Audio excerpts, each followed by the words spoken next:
لہذا ہمیں اس مسئلے پر توجہ دینی چاہیے اور کوئی ایسا ہم کام نہ کریں جس کی زد میں ہمارے آنے کا امکان ہو.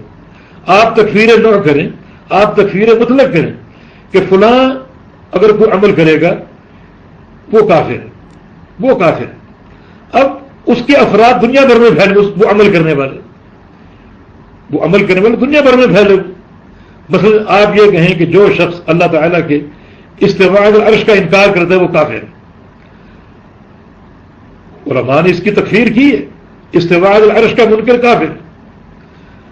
اب آپ نے حکم عام لگا دیا، تکفیر نو آپ نے کر دی. اب ضروری نہیں کہ آپ کہیں کہ فلاں شخص تو بھی کافر. اب اس تکفیر مطلق یا تکفیر نو کے افراد دنیا بھر میں پھیلے ہوں گے. آپ نے ایک بات کہہ دی، حکم عام لگا دیا. اب وہ حکم عام فلاں پر بھی لگ رہا ہے، فلاں پر بھی لگ رہا ہے، فلاں پر بھی لگ رہا ہے، تو مقصد تو پورا ہو گیا. لیکن فلاں شخص اس عقیدے کے باوجود اس حکم کا مستحق نہیں ہے، وہ اس سے بری ہے، تو آپ کی جان بھی چھوٹ جائے گی.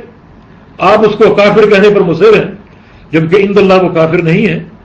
بہت سے موانع ہو سکتے ہیں. شیخ الاسلام ابن تیمیہ رحمہ اللہ وہ جو آیت ہے قرآن پاک کی، یتیم کا مال کھانے کی سزا کہ اس کا ٹھکانہ جہنم ہے اور وہ اپنے پیٹ میں جہنم کی آگ کھا رہا ہے، اس آیت کے تحت فرماتے ہیں کہ یہ حکم عام ہے. یتیم کا مال کھانے والا اپنے پیٹ میں جہنم کی آگ کھا رہا ہے، اس کا ٹھکانہ قیامت میں جہنم ہوگا. فرماتے ہیں کہ اگر کوئی شخص آپ کو ایسا ملے جو یتیم کا مال کھا رہا ہے تو اس کو جہنمی مت کہو. قرآن کا حکم عام ہے، آپ حکم خاص نہ لگائیں، اس کو جہنمی مت کہو، حکم عام بیان کر دو. اگر وہ اس قابل ہے تو اس میں داخل ہو جائے گا، آپ کے حکم کی ضرورت ہی نہیں. اور اگر وہ اس سے بچ گیا ہے اس سے تو آپ بھی اس زد میں نہیں آئیں گے. آپ اس کو جہنمی کہہ کر اپنے آپ کو جہنمی بنا دیں گے اگر وہ جہنمی نہیں. آگے شیخ الاسلام فرماتے ہیں کہ ممکن ہے بہت سی باتیں مانے ہوں. مثلا نمبر 1، ممکن ہے اسے یہ حکم معلوم ہی نہ ہو، تو اس کا جہل اس کے لیے عذر ہے. تو ممکن ہے کہ اس کے مقابلے میں اس کی کوئی ایسی بھاری نیکیاں ہوں جو اس کے اس گناہ پر غالب آ جائے اور یہ گناہ مٹ جائے. جس کی دلیل وہ شخص ہے جس کا ایک ہی نیکی کا بطاقہ، ایک ہی نیکی کی پرچی اس کے گناہوں کے 99 دفاتر پر غالب آ جائے گی قیامت کے دن.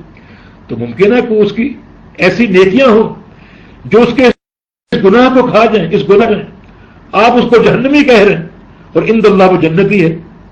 پھر ممکن ہے اس نے سری طور پر توبہ کر لی ہو، اس توبہ کا آپ کو علم نہ ہو اور آپ اس کو جہنمی کہنے پر مصر ہو. یہ ضروری تو نہیں کہ وہ شخص آپ کے پاس آئے اور آ کر آپ کو بتائے کہ بھائی میں توبہ کر رہا ہوں، تم میری تکفیر نہ کرو. یہ ضروری تو نہیں اس کے لیے. توبہ کے لیے تو یہ بندہ چھپ کر آ جائے رات کی تاریکی میں، خلوت میں، اور اللہ سے توبہ کر لے، اللہ اس کو معاف کر دے گا.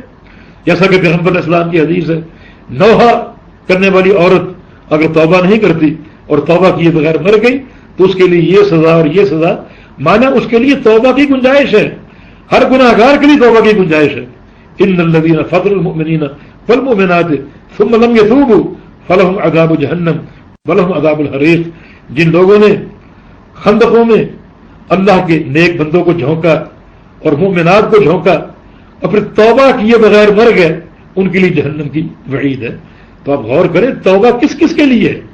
یعنی ایسے افراد، ان کتب تفسیر میں ہے، ان لوگوں نے 30,000 اللہ کے اولیاء کو ایک دن میں خندقوں میں آگ میں جھونک کر جلا کر راکھ کر دیا تھا.